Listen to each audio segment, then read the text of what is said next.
No sound. Thank you for letting me know. I guess I had that muted for the first part of the podcast here. Sorry about that. Let's let's get started now. Then, about a minute into it, we're going to start with Jordan Peterson stuff, and actually, we'll end with that stuff. We'll start with Pope Francis stuff, and then we'll end with Jordan Peterson stuff. So, thanks. SMHB bag notified me that the sound wasn't working there. So credit where credit's due. But I wanted to do a news roundup. I wanted to do something a little comprehensive, and I'm going to be leaving soon to go to the Christianity and the Founding Conference. But before I left, I wanted to leave you with something. I try to do one of these maybe once a week if I can. And I think the first thing that, real quick, one announcement, and then we'll get into the first thing. Announcement real quick. I am going to be doing something special, some exclusive content on my Patreon channel that is designed to help build a positive Christian vision. And this Christian conservative vision, but it's really to reattach people, to reconnect people with a forgotten Christian conservative past. I think we have forgotten it for the most part. And I don't think we've learned, I don't say we in this audience, but collectively as Christians, we haven't learned, I think, the lessons that were supposed to be learned from wokeness. And there's a number of metrics that I've seen that have proven that to me. It's still people who think that this is, more or less a problem because it violated some neutral principle, or it's a problem because it's just heresy, but they can't articulate, okay, what's heresy about it? And obviously I've written a few books on this to try to articulate that better. But I think part of the problem is we are so disconnected from our past. And I think reconnecting those frayed threads is one of the most productive things that I can be doing with my time, with the platform I have. And so I'm going to be doing some exclusive stuff on Patreon, patreon.com/John Harris Podcast. The link is in the info section on this video. But on May 19th, this is going to be our first video, I guess. I'm not sure if I'm going to do video drop or maybe a live discussion. We'll see. We'll see what the patrons want. But we're going to be discussing Edmund Burke's Reflections on the Revolution in France. We're going to start there, and we're going to work ourselves through the Anglo-American, kind of starting there, conservative canon of literature, conservative Christian canon of literature. And I want people to understand how rich of a past we actually have. You don't have to reinvent the wheel on all these things. And there's so much confusion about what's on the right, what's on the left. I mean, our scale is pretty much influenced now by whatever 20th century liberalism says about those kinds of things. And it ought not be.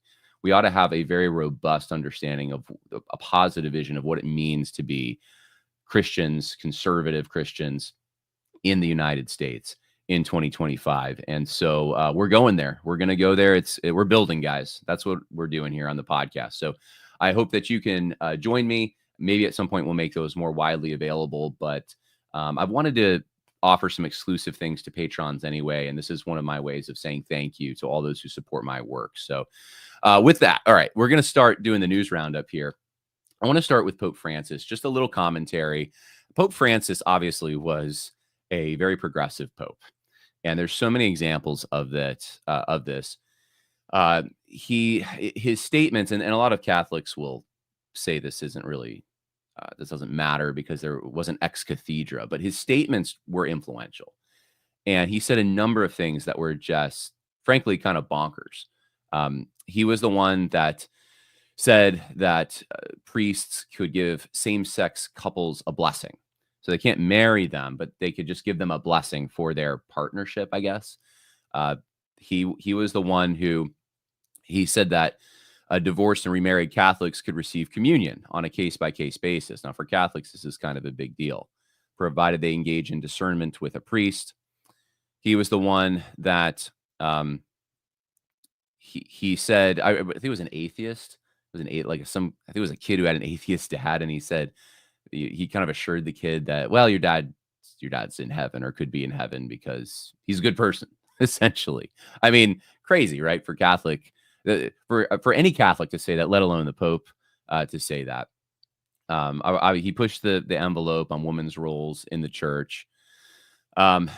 He said so many things, even in his recent weeks of life, that were against the immigration policies that were more conservative immigration policies of Donald Trump, but also in Europe, immigration policies that were meant to try to put up barriers to say, let's remain European.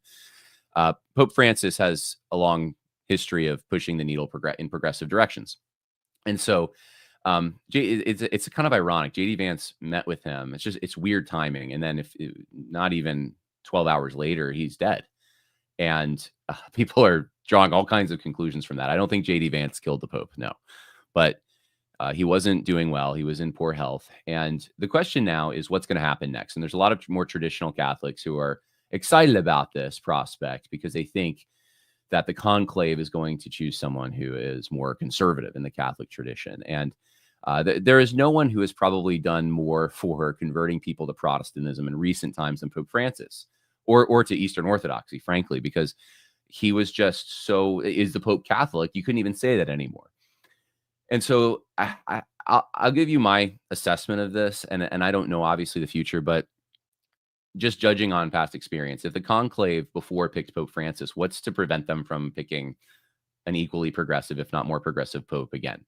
Now, maybe the pendulum is shifting. Maybe they'll go back, but I don't know if you can go back from Pope Francis, because in a hierarchy like the Catholic Church, where you have a central location like the Vatican, where you have a central figurehead who makes a lot of these internal decisions, or at least appoints people, has people around him who make these decisions. Pope Francis has left his mark. And once progressives do leave their mark on a place, that place tends to carry that mark. It's very hard to revive, I know, revive an organization after they've gone down these paths. They might try to appease their audience and that kind of thing, but they're not usually interested in real change. There's revolutionaries in the Vatican. So I'm not as optimistic as some on this.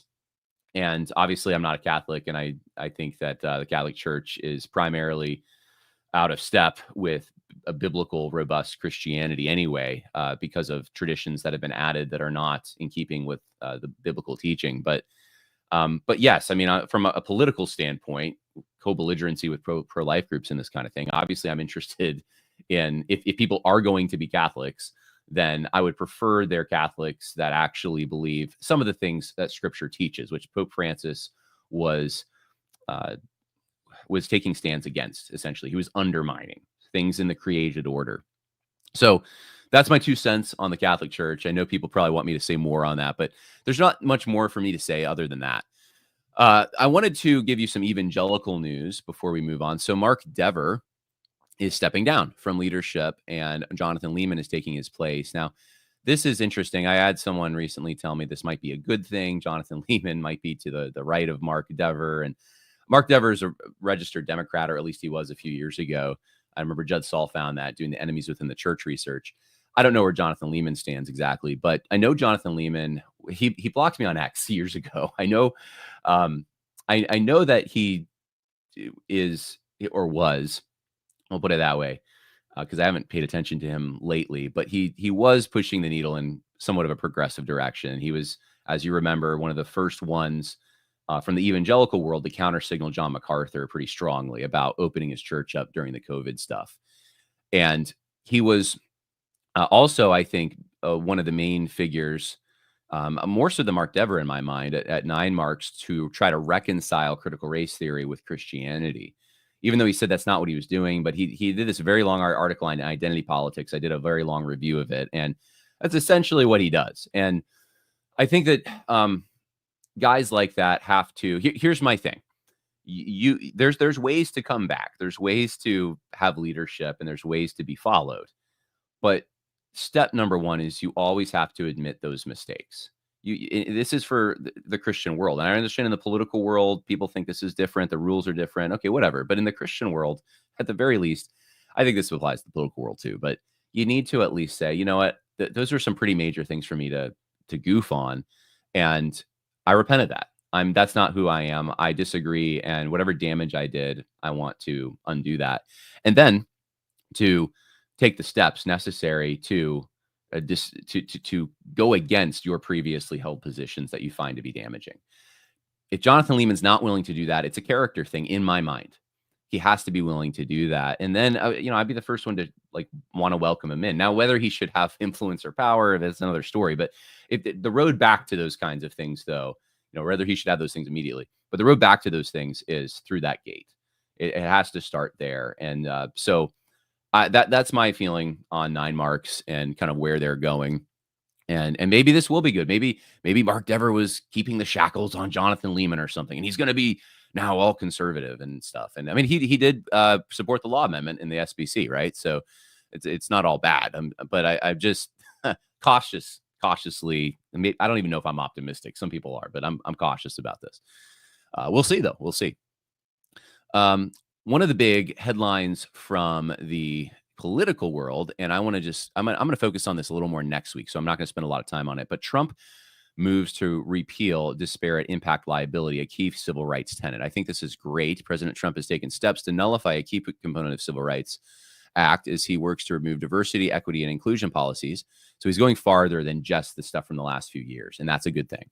One of the executive orders issued Wednesday, dubbed Restoring Equality of Opportunity and Meritocracy, would dismantle disparate impact liability, a legal theory codified in Title VII of the Civil Rights Act that holds agencies accountable for practices that have an outsized discriminatory effect on protected groups, even when there is no intent to discriminate. So, in other words, if there's a disparity that exists and it can be traced back to some policy you have, even if it wasn't intentional, then you're on the hook for it. And Trump is saying no more. This is huge, guys. I don't know if you realize how huge this is. This is big. This is like we are so back material here. So really good on the Trump administration. I'm so grateful that this is happening. And I'll talk about that more next week. Now, moving on to some stuff from the evangelical church, specifically Southern Baptists. This podcast from the Gospel Coalition, The Triumph and Tragedies of the Black Church, 3 days ago was uploaded, is now private. I was going to review parts of it.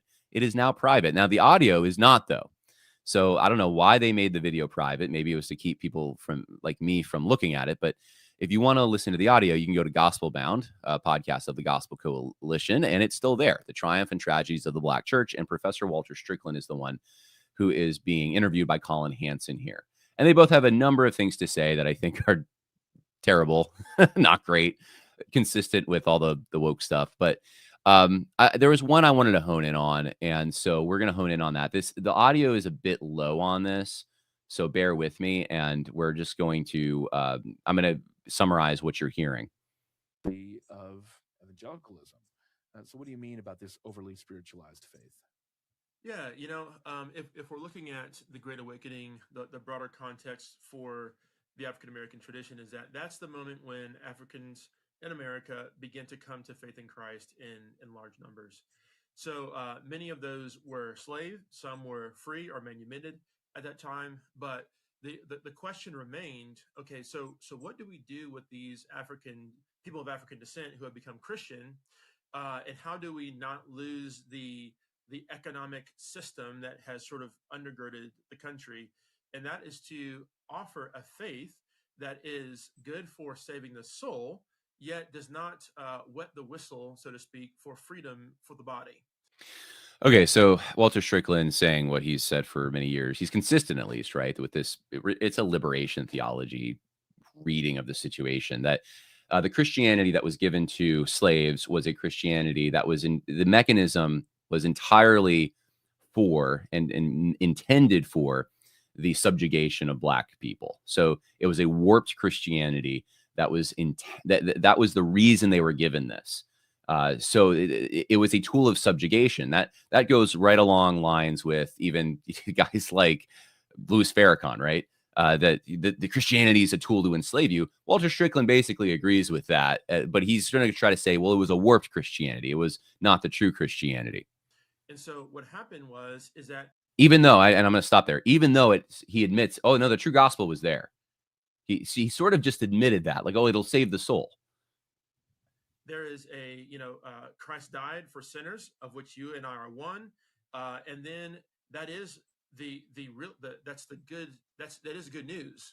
I would argue that the good news goes farther in the sense of that, and also because of this already not yet tension, we ought to, because of the kingdom that is sort of creeping in on the present, we ought to then live those kingdom realities out as best as possible in the here and now. So the gospel is freeing us, yes, in our souls, which is what was given, but it also does a work with us as we exist in society, as we interact with each other. And that's where that break was made.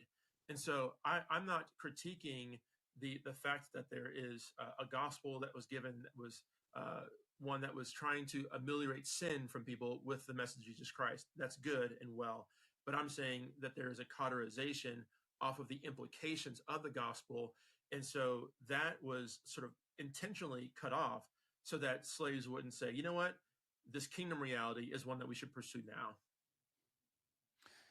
Yeah, I mean, the story of George Whitefield is one of the most difficult and painful to look at, and it forces everybody to make a basic decision. You can conclude, well, George Whitefield was preaching a false gospel.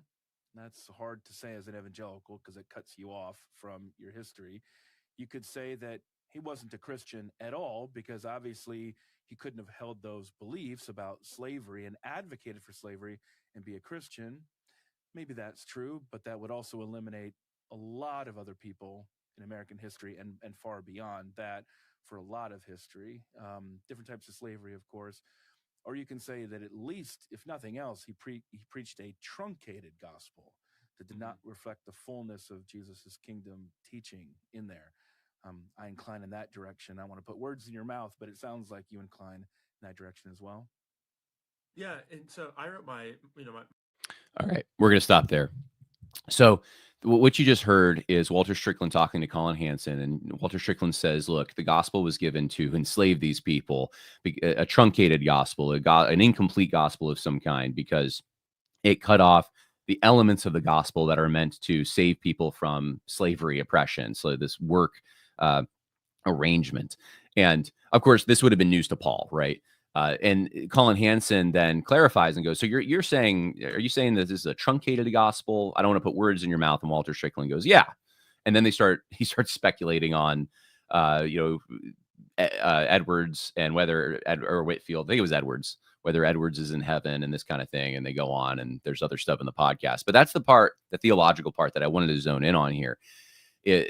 This is, I think, a way to reconcile Christianity with the prevailing narrative that's out there in the educational and influential sectors of society, which basically says, yeah, Christianity is a net negative and it enslaves people. And then it's to say, well, that's true, but it wasn't the true Christianity. The true Christianity really does set people free from these labor arrangements, and we just didn't have it. And it was, so you're right. You get to be right. And we also get to keep our Orthodox theology somehow, but it's not Orthodox theology. Because when you start saying that the gospel is truncated, you're saying there's an incomplete gospel. You don't actually have the true gospel then.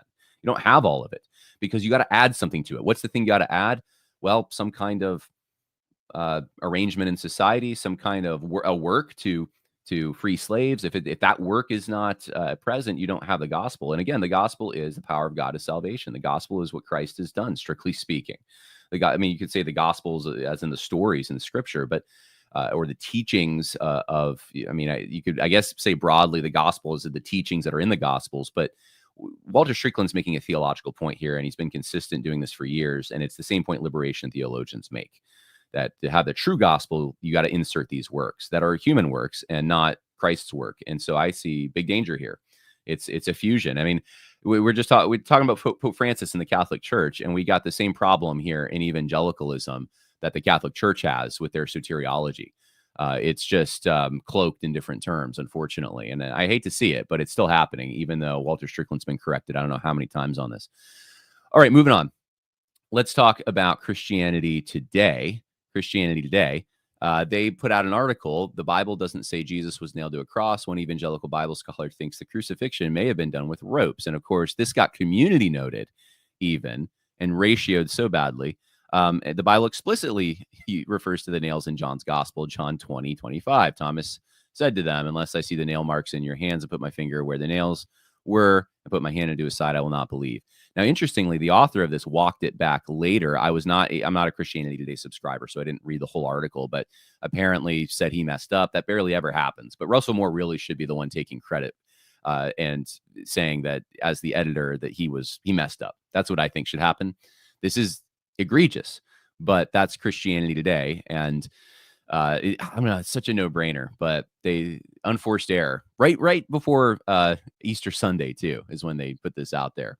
So if you wanted to know if Christianity Today is compromised in more than just political ways, yes, very much so, theological ways as well. Let's see. What do I want to go to first? This is kind of a minor point, but the Presbyterian Church USA fires missionaries and ends their missions agency, and among other things, cites colonialism as one of the problems with missions work. So there you go. The PCUSA for you. That's so sad. I mean, maybe not, because the PCUSA would have been preaching the same gospel that Walter Strickland is preaching, but not the true one. And even worse, the way they would frame it. But man, I mean, this is where this stuff gets you. You start reconciling yourself to this leftist stuff, and this is where it gets you. Missions ends up being colonization. All right, let's talk about, I think I want to go here next. Let's talk about this real quick. I'm not going to play the clip, but Rhett McLaughlin from Good Mythical Morning, which is a comedy show. I used to, years ago, they had like some kind of a Southern Baptist background, I think. Years ago, I used to watch them. So they were pretty funny. But Rhett and Link is the duo. They went total deconstructionist. And one of the things that Rhett says is that Francis Collins helped him to down this path of deconstructing his Christian faith, because Francis Collins convinced him evolution was true. And then evolution became like this, the supposed truth of that became the thing that undermined his conviction. And I think that just needs to be emphasized, that, look, the Darwinist stuff didn't go away when the woke threat came. We have multiple threats. Darwinism is one of them, and it does undermine the creation story. I want to talk about this last here. This is an article that I wrote for American Reformer, and I talk about this Neotr principle. It's very misunderstood. I would encourage people to read the full article, but I talk about an interview I did with Charles Haywood, who kind of popularized the term "no enemies on the right" or "no enemies to the right." And I point out 3 errors with this. And one of the errors is saying that there should be no gatekeeping whatsoever on the right. I hear this all the time. Like, he's gatekeeping. We have to have standards. If we don't have positive standards, then we don't have a movement, and any person can come in. Any barbarian can come into the gates and claim that the city's his. And so I talk about this, that the whole point of Neotr is you don't use the left's hammer. You don't reinforce the left's framing. You don't rat out guys who are co-belligerents to the left. That's the whole point. It's not that you don't have any internal criticisms or even disciplinary measures, perhaps. So, like, I think of a prison camp analogy. Like, you might have guys who are liabilities in the prison camp. Do you reinforce the guards' power, though, to deal with them? No, you deal with them yourselves. And so anyway, Charles Haywood said, Neotr doesn't mean we necessarily need to spend our time embracing literal Nazis or something like that. We can have disagreements on the right, but those disagreements should not be aired in public, which is done merely to benefit the individuals who want to kowtow to the left. Now, this is under a specific set of circumstances, I think, and we're going to talk about that in a minute. But that's the first error, though, is that, like, oh, we just don't have any standards. The second problem is making Neotr this universal principle for all times and places. And this is something that Haywood says, right now, the left has all the power. So let's say in the future, the power of the left will be totally broken. And at that point, there will be enemies on the right. I'm willing to cooperate with all sorts of people now, but in terms of forming and running the new post-left society, new divisions and existing divisions will arise and become important again, because there are plenty of people on the right who I would not necessarily want to be running society. In other words, there's going to be fracturing, which I've been saying there is fracturing under the Trump administration even. With the co-belligerencies that even existed and some of the alliances, they're not holding as firm. And I think Charles Haywood predicted that. That's to be expected, because you have this big gorilla that's trying to eat all of you. And when that gorilla is put at bay, then those disagreements start to become more felt. So anyway, it's not for all times and places. It's for a specific situation where the left holds the sole hammer. Now, the Trump administration does have somewhat of a hammer, right? So there is a change in, I think the left still has ascendancy in the hegemony, but there is a change going on. And then error 3 is if you deviate slightly, you lose the Neotr shield. So if you are just slightly to the left of someone in the minds of people who think they're authentically right, most of the time they're not, in my opinion. Most of the time, the people who think they're authentically right tend to have not done the reading, and they're usually like modernist type ideologues who are criticizing people who are actually more traditional and right leaning in the conservative frame of an Anglo-Protestant context. But either way, let's just grant, okay, someone who's slightly to the left of you or whatever, that Neotr doesn't apply to them. And the whole idea here from Charles Haywood, it was those who oppose the left. There are no enemies on the right. Those who oppose the left, they get Neotr protections. It doesn't mean that just the people who are as far right as possible are the only ones to get these protections. And I've seen this play out many times, even with guys who think that it's fine to leak private screenshots and subject people to the left's gaze and that kind of thing, because they're authentically more right-wing or something than someone who's slightly to their left. And so they're not violating Neotr. But if you respond to them, you are violating Neotr. It's absolutely ridiculous. And it's a big problem for, I think, not that specific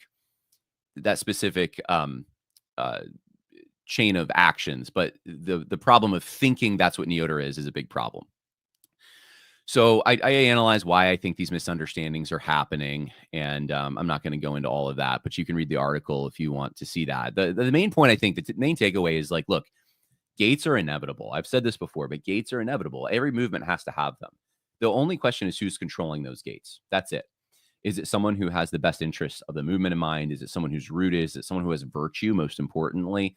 Are those the people that are the elites? You're gonna have elites, right? Elitism's not a bad thing. You just want good ones. So we don't let the left control our gates. That's the whole point of Neotr. And there's a lot of misunderstanding on this. This doesn't apply. This isn't about pastoral counseling. This isn't like, oh my goodness, I have right-wingers in the church that are doing sinful things. I can't say anything because they're on the right and I'm a pastor. That's ridiculous. No, you have a spiritual responsibility there. It doesn't mean that you can't, as a business owner, make decisions to try to make sure that you're not liable for egregious behavior of employees or something like that because they're on the right. I can't do anything. It's literally just a political strategy for a particular set of circumstances. That's it. And don't try to make more of it than that. And don't try to like make this a cardinal universal rule, which is what I see some people doing. Now, in that vein, I want to point this out. And this is a clip from Jordan Peterson. I'm going to play the clip and then we'll talk about it. Without a doubt. Yeah, well, without a doubt. That's a terrible thing because the psychopathic types, they're always the death of everything. Like I'm seeing this come up on the right now. So imagine this. I've been working on a new theory of political psychopathology, and I like it quite a lot. Is this where the term the woke right comes in? Yeah, well, Lindsay is pointing at that, but he hasn't got the diagnosis exactly right. So it isn't woke. That's not the issue. It's not exactly. I think one what level. they're talking about is like similar types of behavior. He is talking about that. Yeah, no. What he's pointing. Woke just lets you clarify in your head. Oh, it's like that. Yeah, but the problem is it's like Antifa. Yeah, absolutely. But the problem is that argument is predicated on the claim that the ideas are the problem, like the woke ideas, for example, on the right or the left. But that's not the problem. The problem is that 4 to 5% of the population, something like that, is cluster B, that's the DSM-5 terms, histrionic, narcissistic, antisocial, psychopathic, or they have dark tetrad traits, they're Machiavellian, they're sadistic. That's about 4%. Okay, so the question is, how do these people maneuver? And the answer is they go to where the power is, and they adopt those ideas and they put themselves even on the forefront of that. Right. But the ideas are completely irrelevant. Right. All they're doing is they're the Pharisees. They're the modern version of the Pharisees. They're the people who use God's name in vain, right? As they proclaim moral virtue. Yes. Doesn't matter whether it's right or left or Christian or Jewish or Islam. They invade the idea space and then they use those ideas as false weapons to advance their narcissistic advantage. Yes. And so then you have the problem, and the right's going to face this more and more particularly, because the left had to face it when they were in powers. Yes. How do you identify the psychopathic parasites? 4% of the population who are clothed in your clothing and Right. waving your flags, Right. but who are only in it for narcissistic benefit.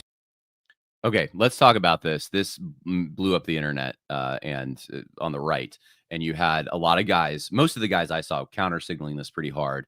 But then you had some guys who were actually taking this pretty seriously. And I want to talk about this because I think Jordan Peterson is using language that I would not use, psychological language. And so he's going to analyze it that way. He's bringing it into a frame that he understands because he's a psychologist.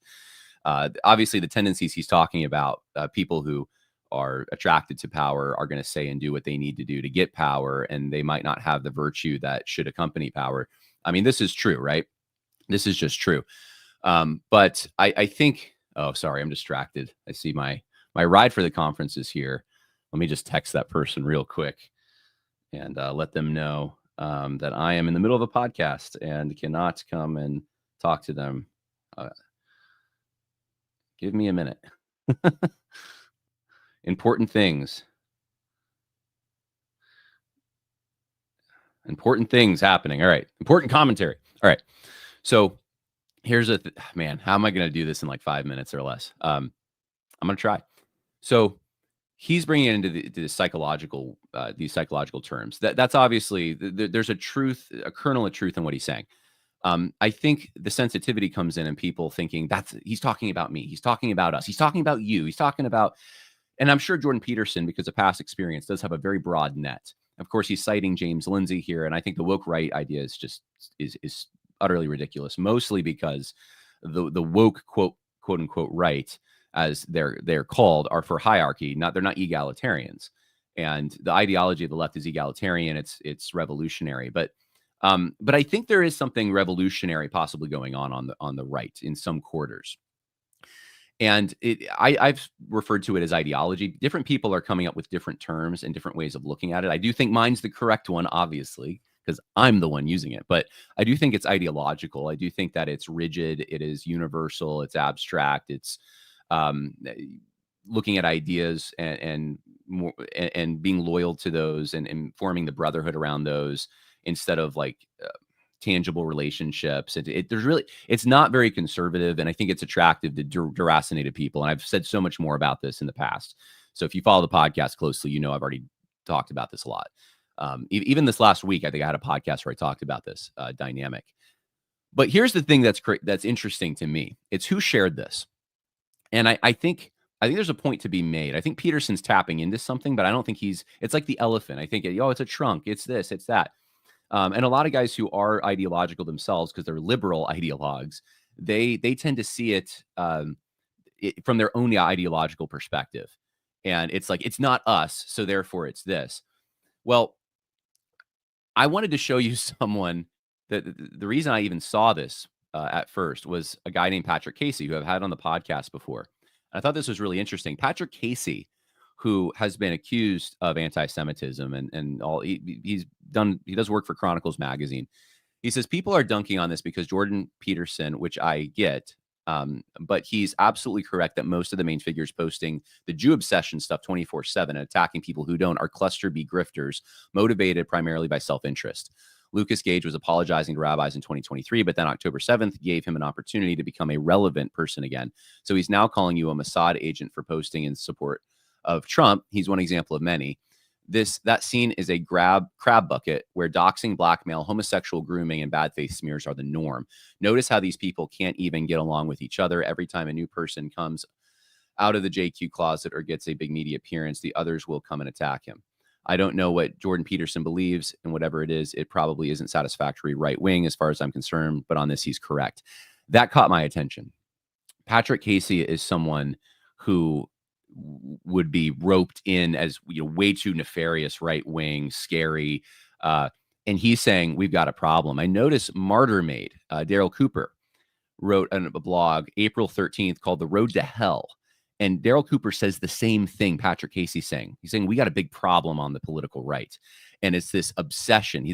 They're tapping into what I've been talking about for a while with ideology. They're saying there's an ideology at work here that is subverting what we're trying to do, and if you don't understand what's actually happening, you will misdiagnose it. You'll get it wrong. but you got to understand it is happening. And Daryl Cooper, who's the guy who said Winston Churchill, chief villain in World War II, right? He got all sorts of flack for it. He's saying that there's a problem with this Jew obsession. You have recently I saw Pedro Gonzalez, I think, said something very similar. Another guy who's been doxxed and called anti-Semitic and all these things. He's saying we got a problem on the right. Now, what do I make of all of this?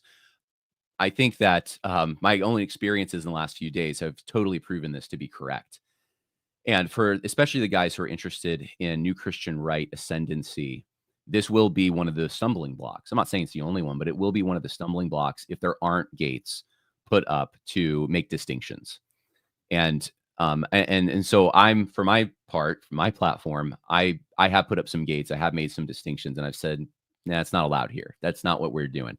We're about restoring American heritage specifically, and restoring biblical Christianity and shoring up those things, defending those things. That's what motivates what I'm doing on my online platform. That's what I'm going to continue to do. So no, I'm not going to war with all the anons. I mean, I at this point, I post things that are honestly not even about them, and they take it so personally, and it's but that the dust will all settle on those kinds of things. And this is hyper X stuff. Most of you probably don't know what I'm talking about, but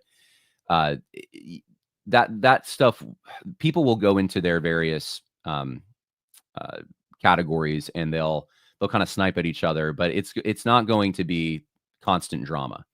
I think we do have some rocky things ahead, but I think that things will kind of settle down. And part of this is from my own experience. I mean, in 2020, I was canceled in a very vicious way, and I really had hardly anyone. 80 was one of the only few people with a public platform, 80 Robles, to defend me. People were not defending me when the woke mob came after me. And I remember how that was, and I'm still standing. I'm still fine. It's, it's time, especially on the internet, news cycles are very short, and this too shall pass. But there is a danger here. And when you got guys like Daryl Cooper and Patrick Casey and Pedro Gonzalez warning about it, you better listen. You better listen. So anyway, a lot more could be said, but I got a ride that's waiting for me, and I got to go. Conceptual Clarity is saying the same thing. Could anyone deny that there has been in the last few years a rise in unhealthy characters on conservative comment threads and the sort you didn't see much previously? Absolutely, 100%. I've seen it, and I made, if you're interested, I made a short video. It's like 6.5 minutes on X yesterday where I talk about some of this.